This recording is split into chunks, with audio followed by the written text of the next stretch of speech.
Bismillahirrahmanirrahim. Assalamualaikum warahmatullahi wabarakatuh. Sebelum kita mulai perkuliahan pada hari ini, kita berdoa terlebih dahulu, ya. Doa dipersilahkan. Berdoa selesai. Hari ini kita akan membahas mengenai kimia analisis menggunakan metode gravimetri. Sebetulnya metode gravimetri itu merupakan suatu metode di mana cara pemeriksaan jumlah zat yang paling tua dan yang paling sederhana dibandingkan dengan cara pemeriksaan kimia lainnya. Kemudian analisis gravimetri ini merupakan suatu cara analisis kuantitatif berdasarkan berat tetap atau berat konstannya. Ini ya, jadi ini pengertian dari gravimetri, bahwasannya gravimetri itu merupakan yang diukur apa? Yang diukur adalah massa atau perubahan massanya. Kemudian analit itu adalah suatu senyawa yang ingin diketahui massanya. Itu dapat ditentukan secara langsung maupun secara tidak langsung. Di mana secara langsung itu langsung kita ukur atau kita timbang analitnya sebagai objek. Kemudian secara tidak langsung nanti kita harus mengubah perubahan massa gitu ya. Jadi kita harus merubah analit, mengubah sampel, mengubah analit, perubahan massa karena massa analit hilang, atau mengukur massa yang lain karena reaksi yang melibatkan analit. Jadi untuk secara tidak langsung ada dua gitu ya. Jadi merubah massa karena massa analit yang hilang, atau mengukur massa senyawa lain karena reaksi yang melibatkan analit. Kemudian gravimetri ini adalah contoh-contoh untuk analisis gravimetri menggunakan metode secara langsung. Misalkan menentukan total suspens solid gitu ya, sediaan suspensi solid, padatan yang disuspensikan dalam pengolahan air limbah. Awalnya sampel awal pasti ditimbang gitu ya, kemudian nanti disaring dengan filter ya. Kemudian disaring dengan filter akan menghasilkan filtrat dan lapisan gitu. Kemudian filtrat nanti terlebih dahulu dikeringkan. Setelah dikeringkan, sampel kemudian ditimbang. Nah, TSS itu adalah total suspensor, itu menghitungnya dengan cara sampel setelah pengeringan dikurangi berat sampel mula-mulanya. Kemudian menentukan analit. Yang kedua adalah menentukan analit berupa ion dalam larutan. Jadi kita menentukan ion di dalam suatu larutan. Misalkan penentuan ion Pb2+ dalam larutan. Caranya adalah dipersiapkan pasangan elektroda PT dalam larutan, kemudian diberi muatan listrik. Kemudian dalam larutan akan terjadi reaksi oksidasi PbO2 yang terdeposisi pada elektroda PT. Ini adalah reaksinya, bahwa Pb2+ di dalam satu larutan. Gitu, ya. Kemudian setelah itu akan dipasang elektroda PT gitu kan, kemudian larutannya dimasukin muatan listrik, yang terjadi adalah reaksi oksidasi PbO2. Ini adalah reaksi oksidasinya. Kemudian yang kedua adalah contoh metode secara tidak langsung, di mana ada contoh ya. Yang pertama adalah menentukan analit berupa ion dalam larutan. Kemudian menentukan kandungan air pada bahan makanan. Misalkan menentukan kandungan air pada bahan makanan, pertama adalah sampel. Jadi kita ingin menentukan berapa sih kandungan air di dalam makanan itu. Nah, caranya adalah dengan menggunakan metode tidak langsung. Caranya adalah sampel makanan awal ditimbang, jadi makanannya ditimbang terlebih dahulu, kemudian sampel makanan dipanaskan sampai kandungan airnya hilang. Kemudian sampel makanan ditimbang. Jumlah kandungan air dihitungnya adalah selisih berat sampel awal ini dikurangi dengan berat sampel akhir. Nanti akan diketahui berapa kandungan air pada bahan makanan tersebut. Ini adalah prinsip suatu metode analisis gravimetri berdasarkan pada reaksi kimia. Seperti pada reaksi ini dalam reaksi ini yang dimaksudkan adalah misalkan A kecil, itu di mana yang mana sejumlah A dalam analit A besar akan bereaksi dengan R, bereaksi R besar. Kemudian akan membentuk suatu produk A besar kecil RR, yang biasanya merupakan suatu senyawa yang sangat sedikit larut itu, dan dapat ditimbang setelah pengeringan. Atau bisa saja ini merupakan suatu produk yang dapat dibakar menjadi senyawa lain, di mana komposisinya diketahui untuk kemudian ditimbang. persyaratan yang harus dipenuhi saat melakukan analisis gravimetri gitu ya, adalah yang pertama adalah proses pemisahan analit yang dituju itu harus berlangsung secara sempurna, sehingga banyaknya analit yang tidak terendapkan secara analis tidak terdeteksi. Yang kedua adalah zat yang akan ditimbang itu harus murni atau mendekati murni dan mempunyai susunan yang pasti. Kelebihan dan kelemahan dalam dalam proses metode gravimetri ini adalah kelebihannya yang pertama, penyusun yang dicari itu dapat diketahui pengotornya jika ada. Jadi pengotornya itu bisa diketahui. Yang kedua adalah bila diperlukan dapat dilakukan pembentukan atau koreksi. Oh ya, kembali lagi untuk yang ini ya. Untuk yang ini itu contohnya misalkan kalsium dapat ditetapkan kadarnya secara gravimetri. Jadi misalnya kita akan menentukan kadar kalsium, gitu nggih. Caranya bagaimana? Kalsium dapat ditetapkan kadarnya secara gravimetri setelah diendapkan sebagai kalsium oksalat. Jadi kita menentukan kalsium dengan cara apa? Dengan cara kita mengendapkan kalsium tersebut sebagai kalsium oksalat. Selain itu, kalsium oksalat yang diendapkan selanjutnya dapat dibakar. Jadi kalsium oksalat yang telah kita endapkan itu kemudian dibakar menjadi kalsium oksida. Gitu. Hitung ini itu contohnya.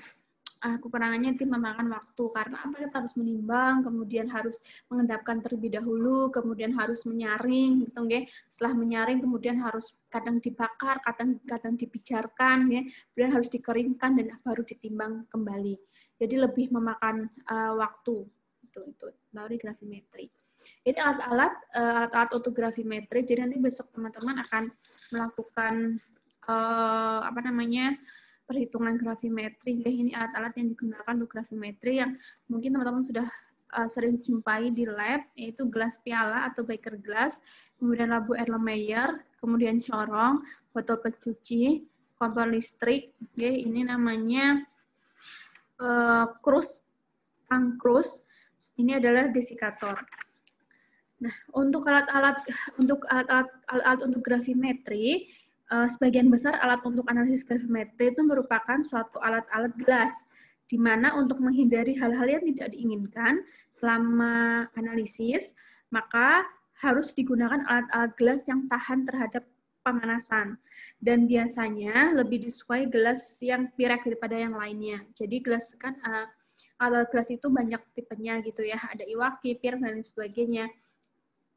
Kemudian Pirek itu yang benar-benar asli itu dia lebih tahan panas. Yang jadi teman-teman yang menjadi bahan perhatian nanti ketika analisis gravimetri yaitu alat-alat gelas tidak boleh dipanasi secara langsung. Jadi kita tidak boleh memanasi alat-alat gelas secara langsung di atas api, tetapi harus memakai angsang kawat. Pernah lihat angsang kawat ya? Di spiritus atasnya ada kaki 3, kemudian di atasnya ada angsang kawatnya. Pada bagian tengahnya guna menahan alat gelas antara api dan alat yang dipanasi. Jadi kita pasang spiritus gitu ya untuk menyalakan api, kemudian kaki 3, kemudian atasnya ada absesnya, terus kita panasi alat gelas yang tadi di atas asbes di pas bagian tengahnya. Masing-masing alat ada fungsinya masing-masing, teman-teman bisa cari sendiri ya, karena teman-teman harusnya sudah terbiasa untuk menemui alat-alat yang di lab. Kemudian ada tipe-tipe metode gravimetri. Yang pertama adalah gravimetri presipitasi, elektrogravimetri, kemudian volatilisasi, gravimetri partikulat. Kemudian yang pertama kita akan bahas mengenai gravimetri presipitasi, di mana gravimetri ini diukur massa endapan yang terbentuk. Jadi yang diukur adalah massa endapan yang terbentuk.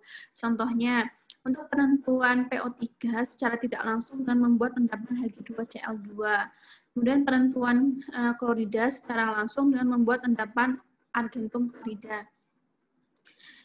Cara yang kedua adalah elektrogravimetri, di mana diukur massa elektrodeposit pada katoda atau anoda pada sel elektrokimia. Jadi diukurnya adalah massa elektrodeposit pada katoda ataupun pada anoda. Contohnya adalah penentuan ion Pb, di mana terjadi oksidasi Pb2+ menjadi PbO2 pada anoda dan sebagainya.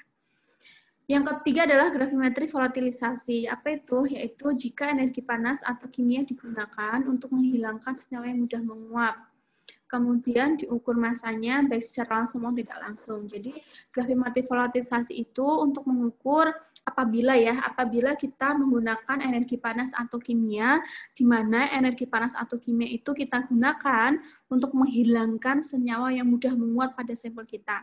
Kemudian itu diukur masanya baik secara langsung maupun tidak langsung. Contohnya apa? Contohnya yang pertama adalah misalkan kita akan menentukan kadar air pada suatu bahan. Nah, caranya bagaimana? Caranya adalah dengan menguapkan H2O-nya, bukan airnya. Ataupun cara yang kedua, misalkan contohnya penentuan karbon dalam senyawa organik. Kita menentukan karbon dalam senyawa organik dengan pembakaran sehingga C terkonversi menjadi CO2.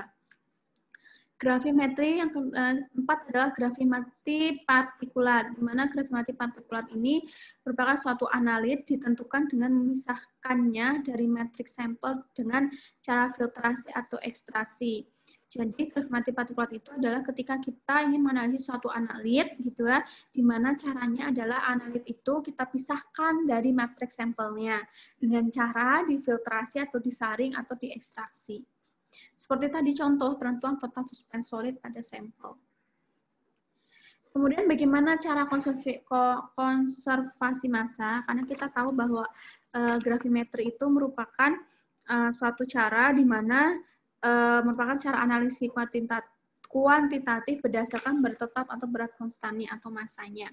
Massa analit yang ada dalam sampel sebanding dengan massa atau perubahan massanya. Jadi massa analit yang ada di dalam sampel yang kita analisis itu sebanding atau sama dengan massa atau perubahan massanya. Kemudian analit hanya boleh terlibat dalam satu rangkaian reaksi, sehingga massa analit dapat dihitung secara stoikiometrik, jadi persamaan reaksi. Ini kita ingat kembali mata kuliah di kimia farmasi dasar. Jadi analit itu hanya boleh terlibat dalam satu rangkaian reaksi.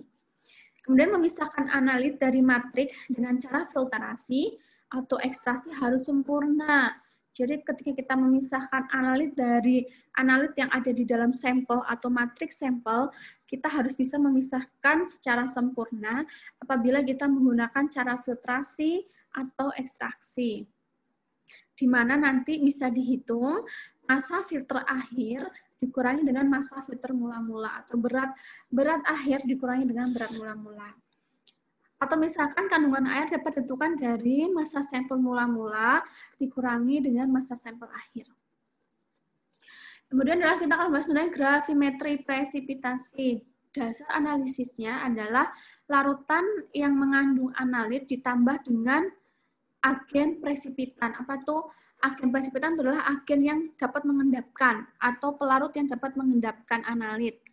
Itu agen presipitan. Sehingga terbentuk senyawa tidak larut atau endapan. Jadi suatu sampel yang akan kita analisis, kita tambahkan dengan larutan atau presipitan. Sehingga analit yang akan kita analisis itu dia mengendap. Contohnya, argentum kita tambahkan dengan klorida akan membentuk AgCl. Solubility endapan, jadi kelarutan endapan itu kita atur seminimal mungkin, gitu ya. Syaratnya bagaimana? Syaratnya gravimetri presipitasi itu adalah endapan harus mempunyai kelarutan yang rendah atau solubility yang rendah, sehingga kehilangan zat karena kelarutan dapat diabaikan. Yang kedua adalah kemurniannya harus tinggi, tidak mengandung pengotor zat-zat dalam larutan asal. Yang ketiga, senyawa endapan harus diketahui komposisinya. Jadi, senyawa yang mengendap, senyawa endapan harus diketahui komposisinya atau rumus molekulnya. Misalkan, yang mengendap adalah endapan putih dari AgCl. Gitu. Endapan harus mudah dipisahkan dari campurannya. Kemudian gravimetri presipitasi ini endapan yang terjadi dalam larutan tidak selalu murni. Jadi karena kan kita mengendapkan ya prinsipnya pada gravimetri presipitasi ini. Jadi endapan yang terbentuk atau endapan yang terjadi dalam larutan tidak selalu murni. Karena kan di dalam endapan itu dapat mengandung macam-macam zat pengotor. Tergantung dari sifat endapan dan kondisi-kondisi di mana endapan tersebut terjadi. Kontaminasi atau pengotor dapat dibagi menjadi dua golongan, yaitu kopresipitasi dan postpresipitasi.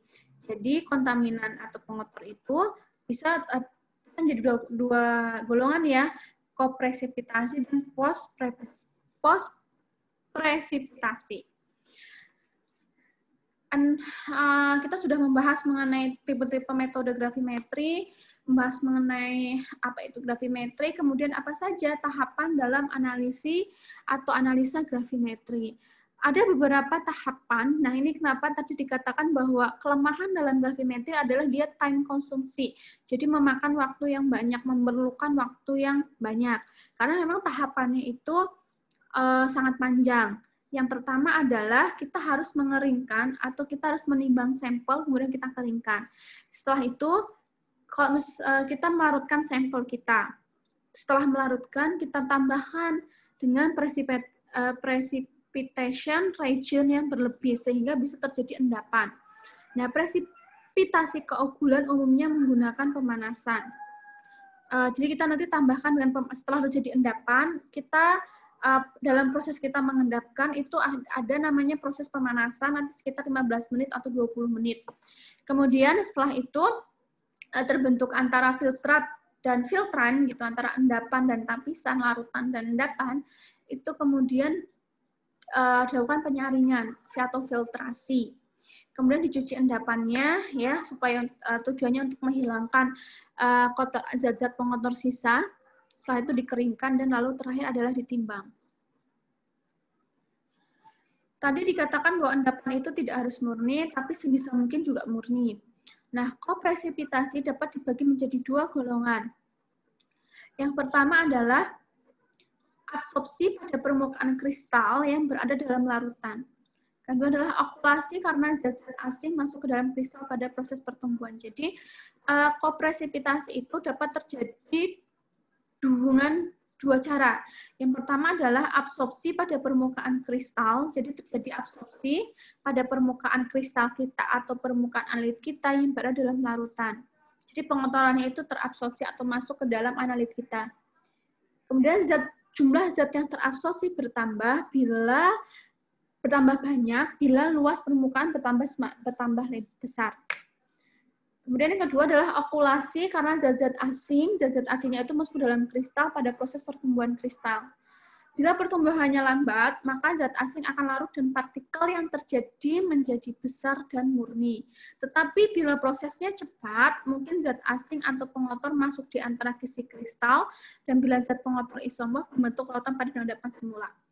Kemudian, kopresipitasi tidak dapat dihilangkan dengan cara pencucian. Hal ini jadi kopresipitasi itu dapat dihilangkan dengan cara larutkan endapan tersebut. Setelah melarutkan, kita endapkan kembali sehingga ion yang terkontaminasi berada dalam konsentrasi yang lebih rendah. Jadi endapannya lebih murni. Begitu cara mengatasi kopresipitasi. Jadi kopresipitasi itu tidak dapat dihilangkan hanya dengan cara mencuci saja. Tapi dihilangkannya atau diatasinya dengan cara endapan tadi itu dilarutkan, kemudian diendapkan lagi dengan ion, sehingga ion yang berkontaminasi atau pengotornya itu dalam keadaan konsentrasi yang lebih rendah atau serendah-rendahnya. Sehingga harapannya endapannya lebih murni. Nah, kemudian apa itu postpresipitasi? Postpresipitasi itu merupakan atau terjadinya endapan kedua pada permukaan endapan pertama. Jadi terjadi dua endapan. Peristiwa ini biasanya terjadi dengan campuran garam yang suka larut. Contohnya, pengendapan Cu sebagai CuS dari larutan yang mengandung Zn. Bila endapan CuS terlalu lama kontak dengan induknya, ya, maka ZnS, zinc sulfate, akan mengendap pada permukaan CuS dan jadi kontaminasi. Gitu ya. Dan ZnS tak mudah menangkap karena berada dalam keadaan stabil, tetapi bila dibiarkan terlalu dapat ikut terendap. Untuk mendapatkan endapan yang besar dan murni, ya biasanya endapan diges atau dimatangkan. Artinya endapan dibiarkan dalam kontak dengan larutan induksi setelah beberapa jam. Jadi cara diges itu adalah, jadi ada tuh alat, teman-teman bisa lihat atau bisa mencari di Google gitu ya, alat-alat digesting, alat-alat untuk mendiges. Jadi nanti kayak penangas air gitu ya, bentuknya kotak ya, di mana nanti di atas penangas air itu dibiarkan ya suhu kamar selama 12 sampai 24 jam atau 2 sampai 4 jam pada suhu 60 sampai 70 derajat. Jadi nanti ada suhunya. Jadi kita nanti ada yang muter-muter kayak shaker gitu. Jadi itu biar endapan kontak dengan larutan. Apa itu tujuan digesti? Tujuan digesti adalah partikel-partikel yang sangat kecil akan larut kembali, kemudian mengendap lagi pada permukaan partikel lebih besar. Jadi mencegah terjadinya presipitasi partikel-partikel kecil. Dan yang kedua adalah partikel terjadi lebih sempurna, teratur, dan lebih besar. Ini adalah penyaringan dan pencucian.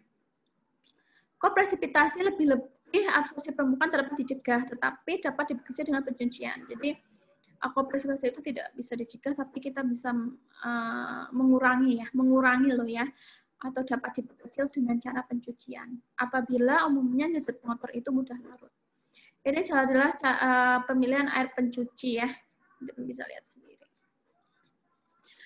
Inilah metode penyaringan. Biasa ada beberapa cara, ada menggunakan kertas saring biasa, ya. Ini cara membuat ini mereka melakukan penyaringan pasti ya di kimia analisis. Ini ditekuk seperti ini, kemudian dilipat, ya harus seperti ini. Nanti kemudian lipat menjadi 2 bagian, kemudian lipat kembali menjadi 2 bagian kembali. Kemudian kertas saringan telah dilipat, ini ya, ini yang sudah dilipat. Kemudian bagian yang ujung disobek, ini disobek atau dibuka. Kertas saring dibuka, diletakkan pada penyaring di sini. Ini yang disobek itu ada di sini, teman-teman. Bagian yang disobek ditempatkan pada bagian luar. Dan lupa besok ketika praktikum Kim-An, ya Kim-Or, kalau misalkan penyaringan, ini bisa dilakukan secara seperti ini. Bagaimana cara membuat kertas saring. Ini caranya, menyaring supernatan. Ini dengan cara manual, jadi tidak di tengah-tengah ya teman-teman, tapi di pojokan beker gelas. Nih. Besok harus diperbaiki. Di pojokan beker gelas seperti ini dituangkan ya. Ini ada batang pengaduk gitu ya. Tuangkan pelan-pelan gitu di ujung yang bolong tadi, yang sobek tadi. Atau bisa menggunakan crackable. Ini crackable ya. Jadi ini nanti pakai apa sih itu? Apa ya namanya ya? Pakai tekanan dari luar itu loh. Jadi nanti kita tuangkan ini supernatan kita atau larutan kita ke dalam scribble ya. Kemudian nanti dinyalakan. Dan nanti dia akan menyaring turun ke bawah. Kemudian setelah kita menyaring, kita ada pengeringan dan pemanasan endapan. Endapan yang terjadi setelah disaring, dicuci, dan dikeringkan, kemudian dipanaskan. Tujuan pengeringan dan pemanasan yang pertama adalah menghilangkan atau menguapkan air dari endapan. Yang kedua adalah untuk memperoleh suhu yang tepat pada berbagai endapan.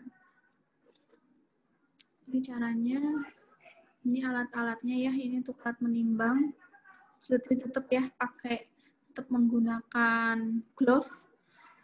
Kemudian ini untuk menimbang ya pakai cawan porselin. Di mana di sini ada kertas saringnya. Setelah itu di drying atau dikeringkan menggunakan oven. Dimasukkan ini bisa menggunakan cawan porselin dimasukkan ke dalam sini. Ini kertas saringnya. Ini adalah endapannya akan kita timbang setelah dikeringkan. Ini untuk menyimpan namanya desikator, ya. Desikator digunakan untuk menyimpan sampel. Ya, kemudian ini cara-cara perhitungannya teman-teman semua, dan teman-teman bisa mempelajarinya karena berat unsur atau ion yang dicari dihitung dari endapan dengan menggunakan faktor gravimetri. Apa itu faktor gravimetri? Faktor gravimetri merupakan perbandingan berat formula unsur atau ion yang dicari terhadap berat zat yang ditimbang. Jadi, perbandingan analit atau ion yang dicari dibagi dengan berat zat yang ditimbang. Faktor gravimetri ya, berat formula zat yang dicari dibagi dengan berat formula yang zat yang ditimbang. Nah, berat zat yang dicari ini dihitung dengan cara berat zat yang ditimbang dengan faktor gravimetri. Ini cari K yang ditimbang KClO2, maka faktor gravimetrinya K dibagi dengan KClO4 dan seterusnya. Bila berat yang dicari telah diketahui, ini berat yang dicari diketahui, maka persentase dapat dihitung berat zat yang dicari dalam satuan gram dibagi dengan berat cuplikan dikali dengan 100%. Jadi perhitungan hasil analisis gravimetri adalah berat endapan dikali faktor gravimetri dibagi berat cuplikan dikali 100%. Ini contohnya ya, mengandung 10.000 gram sampel, di mana 10.000 gram sampel itu mengandung atau terdiri 75% potasium sulfat, ini adalah BM-nya 174,25, dan mengandung 25% MsO4.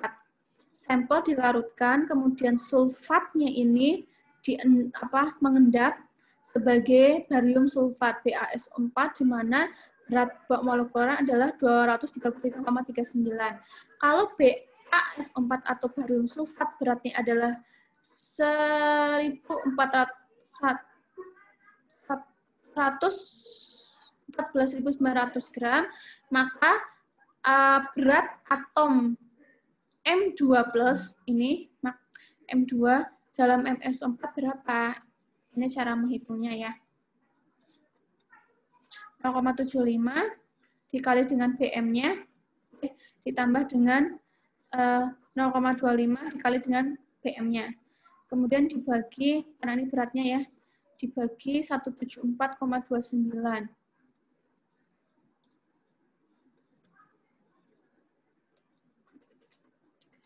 Oh, ini BM-nya, kemudian ini dicari.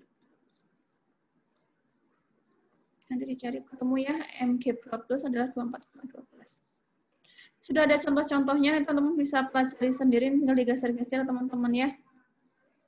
Ini problemnya, kemudian nanti di sini ada cara menghitungnya.